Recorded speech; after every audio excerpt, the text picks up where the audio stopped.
I read somewhere that you said there's nothing religious about the act of food, just eat what you like. No, I Eat didn't what's say good that. for you. Today we have a highly politicized conversation around banning beef. It's definitely not good for you to eat it. An animal which has any emotion which is near to human emotion, you should not eat it because once you drink milk from the cow, she's like your mother. People have very intimate relationship with the cow. We thought this is a fundamental sense. Why, when we are hungry, why can't I cut you up and eat you? What's wrong? We live in times when faith and spirituality have become very inflammable. Don't put them in the same basket. Okay, let's talk about faith first. We live in times when faith for certain has become a very inflammable, easily politicized conversation. If faith should have been personal today, it's not. Today you actually have decisions taken in the name of somebody's faith being injured. So you mentioned food right now. I read somewhere that you said there's nothing religious about the act of food, just eat what you like. No, I didn't Eat say what's that. good for you? I said eat what's good Okay, for you. eat what's good for you. It's a very different thing. Okay, I correct myself. Eat what's good for you. But today we have a highly politicized conversation around banning beef in the name of faith. It's definitely not good for you to eat it. Beef or any meat? I'll come to that. Finish. Okay, so I'm offering that as one example of how I see a politicized conversation taking place around faith. How do you reconcile the faith of a large number of people with questions of individual liberty? How do we reconcile faith with individual liberty? See, it's always been said, faith moves mountains. Yes, but it freezes your mind.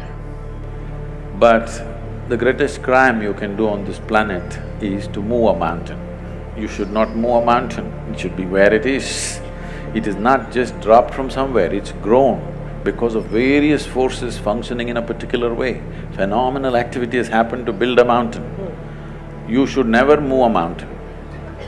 But people with frozen minds always want to move a mountain. Okay, having said that, when we say faith, it's an import for this culture. We have never had faith in this culture.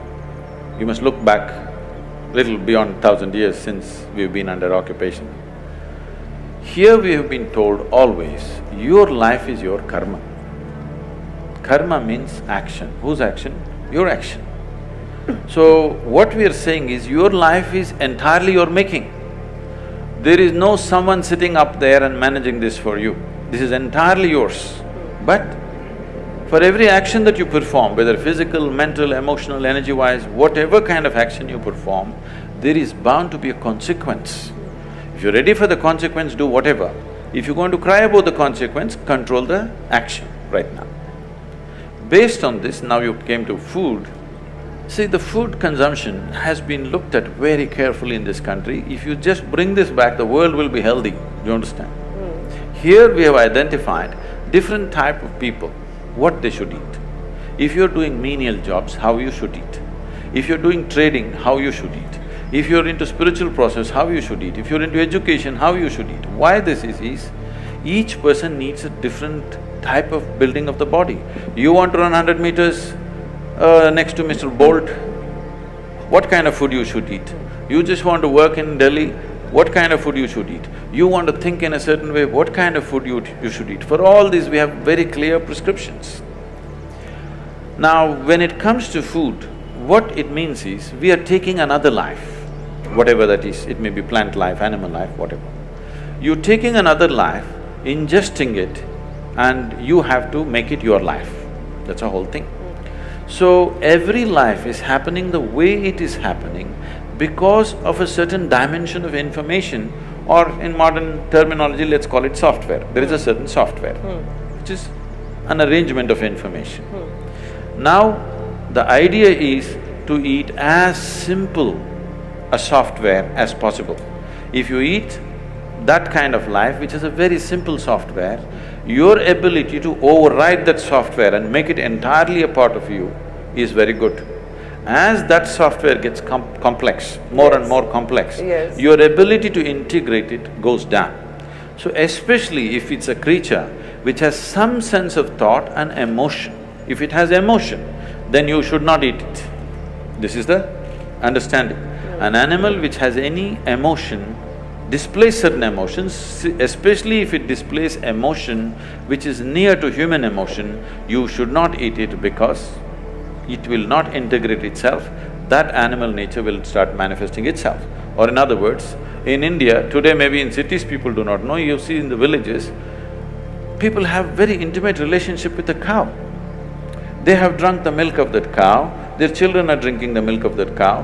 There is a very deep relationship. If you do not know this, cow is one creature. If something happens to you and you are in some kind of grief or misery, you don't have to be near the cow. Wherever the cow is in your house, it'll start shedding tears for you. You know, I've seen this with my eyes, I couldn't believe.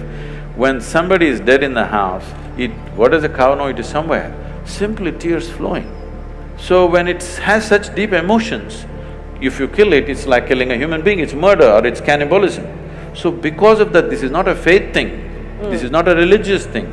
We thought this is a fundamental sense. Why, when we are hungry, why can't I cut you up and eat you? What's wrong? This has many things. One thing is there is a sensitivity. Once you drink milk from the cow, she's like your mother. Killing your mother and eating her up is something people cannot digest in this country. Still 80% of the people belong to that category and they're hugely… there's a huge emotion, such an emotion which because they've always been made to be docile in a certain way, they have not violently reacted to it. But in some places, it has happened in villages and other places.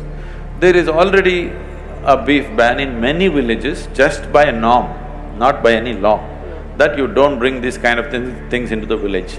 Even if somebody ate something, it is up to them, it's their personal taste, whatever. But now you're promoting it and you're making it grow, there is serious concern, but our people don't express it. Our people don't go out on the street and not going to kill anybody because they killed a cow. So, ban is not what is needed, more education was needed rather than banning.